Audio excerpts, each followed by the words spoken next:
అక్షయ తృతీయ పండుగను ప్రతి సంవత్సరం వైశాఖ మాసంలోని శుక్లపక్ష తృతీయ తిథి రోజున జరుపుకోవాలి. ఈ సంవత్సరం 2025లో అక్షయ తృతీయ ఏప్రిల్ 30వ తేదీన జరుపుకోనున్నారు భక్తులందరూ కూడా. ఈ అక్షయ తృతీయ రోజంతా కూడా శుభ సమయమే కనుక ఈ రోజున బంగారం, వెండి వస్తువులతో పాటు కొన్ని రకాల వస్తువులను కొనడం శుభప్రదంగా పరిగణించబడుతుంది. వాటిల్లో ఒకటి ఉప్పు. ప్రతి సంవత్సరం వైశాఖ మాసంలో శుక్లపక్షం 3వ రోజున అక్షయ తృతీయ పండుగ జరుపుకోవాలి. పరశురామ జయంతి కూడా అక్షయ తృతీయ రోజున జరుపుకోవాలి. ఈ రోజున ప్రత్యేక ఆచారాలతో లక్ష్మీదేవిని పూజించే సాంప్రదాయం కూడా ఉంది. ఈ రోజున లక్ష్మీదేవిని పూజించడం వల్ల జీవితంలో ఆనందం, శాంతి, శ్రేయస్సు కూడా లభిస్తాయి.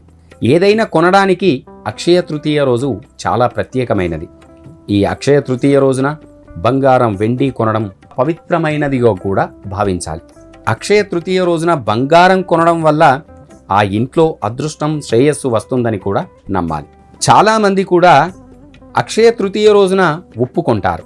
అక్షయ తృతీయ రోజున ఉప్పు కొని దానం చేయడం వల్ల వారి వారి జీవితంలోని అన్ని కష్టాలన్నీ తొలగిపోతాయని కూడా నమ్మాలి. అలాగే అన్ని సమస్యల నుంచి ఉపశమనం పొందుతారు. అక్షయ తృతీయ రోజున ఉప్పు దానం చేయడం ద్వారా పూర్వీకుల ఆశీస్సులు కూడా లభిస్తాయి.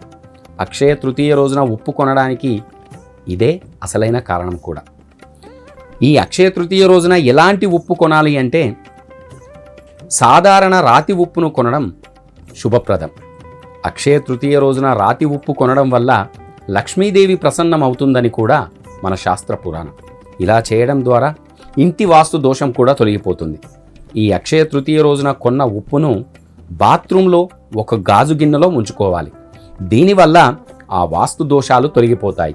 అంతేకాదు, ఈ అక్షయ తృతీయ రోజున కొనుగోలు చేసిన ఉప్పును వంటలో కూడా ఉపయోగించవచ్చు.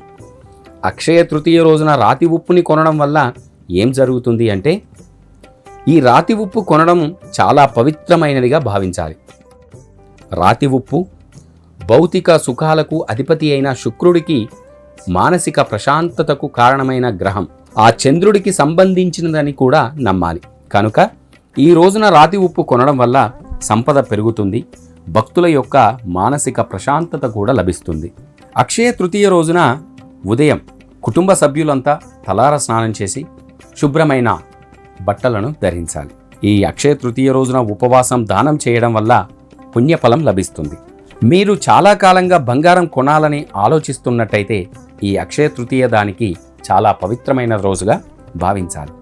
కొత్త వ్యాపారం లేదా పనిని ప్రారంభించాలని అనుకునే వారందరూ కూడా అక్షయ తృతీయ రోజు దీనిని చాలా విలువైనదిగా, ఈ రోజు ప్రారంభించడానికి అనువైనదిగా కూడా భావించాలి.